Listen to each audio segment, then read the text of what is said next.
Hey there, I hope all is going well for you this week. I apologize for the delay on this video. I've had a lot of trouble with YouTube for the past few days, so I'm very sorry that this is later than I had hoped. That said, I will come back in a couple days and post another video. So I've gotten a lot of emails, I've gotten some positive feedback from you all, and I'm really glad about that. Thank you for letting me know how the course is working out for you and for contacting me when you have questions. Things look to have gone really well at the beginning. I had 100% participation in the orientation activities and first week assignments, and that's unusual to have everyone jump in right off the bat, so I'm really excited and glad to have seen that kind of participation. One of the technological terms that I got some questions about this week is lock-in. You'll remember that from Lanier's You're Not a Gadget. Lock-in refers to when some sort of a technological decision gets made and we end up stuck with it because processes, software, what have you, are built around it. The big example he gives is MIDI, the music program, and it was not intended to be this huge electronic platform for music. His friends who created it just wanted to hook up a few keyboards to each other so that he could do a little bit more with his keyboards.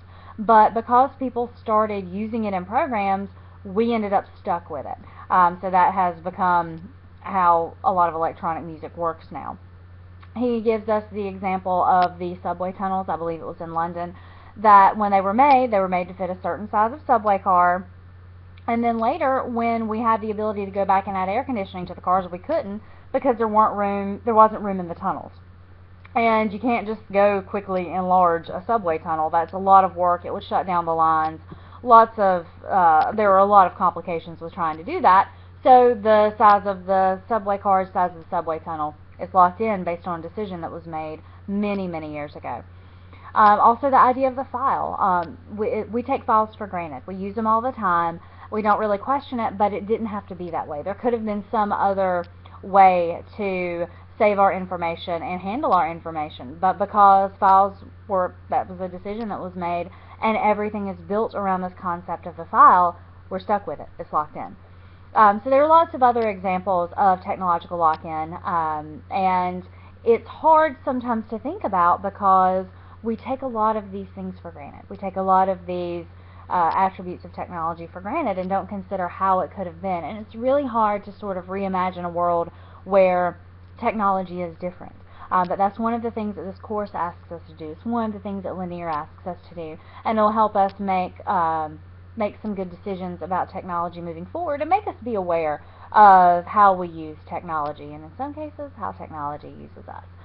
There were quite a few terms that were thrown at you in the last couple weeks. Focal function, the main use of an object, technological artifact being any use of technology that you can put your hands on. The glasses that you saw me take off because I realized the reflection was covering up my face. A book, an iPhone, a pencil, any of these are considered technological artifacts.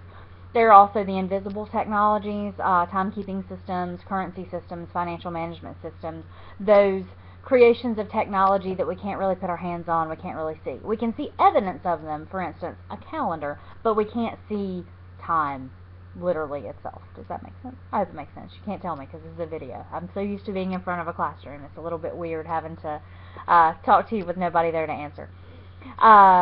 We have polypotency, the idea that something can have many uses. We have, trying to think of some of the other terms off the top of my head really quickly. Another big focus of these early readings is how these technological systems develop and the social structures develop, and they all become intertwined and they all grow and feed off each other. So we see how deeply connected a lot of these events and a lot of these systems are. So pay attention to those connections. It's very interesting, and it shows you a lot about how reflexive technology and society are within themselves and with each other. I know the readings can be pretty hefty, so please take your time, take breaks, don't try to do it all at once. Take reading notes, look up anything that's not familiar. When you've got questions, let me know. I did respond to your checkpoints, so if you go to the Grade Center, you should be able to see my comments on your checkpoints. So if you ask me a question there, you can go there and see that. If you have questions that you really need an answer to quickly, though, please send me an email. If there's something you want me to talk about in one of these videos, please do that. I should be back on in a couple days, barring any further complications with YouTube. It has not been playing nice.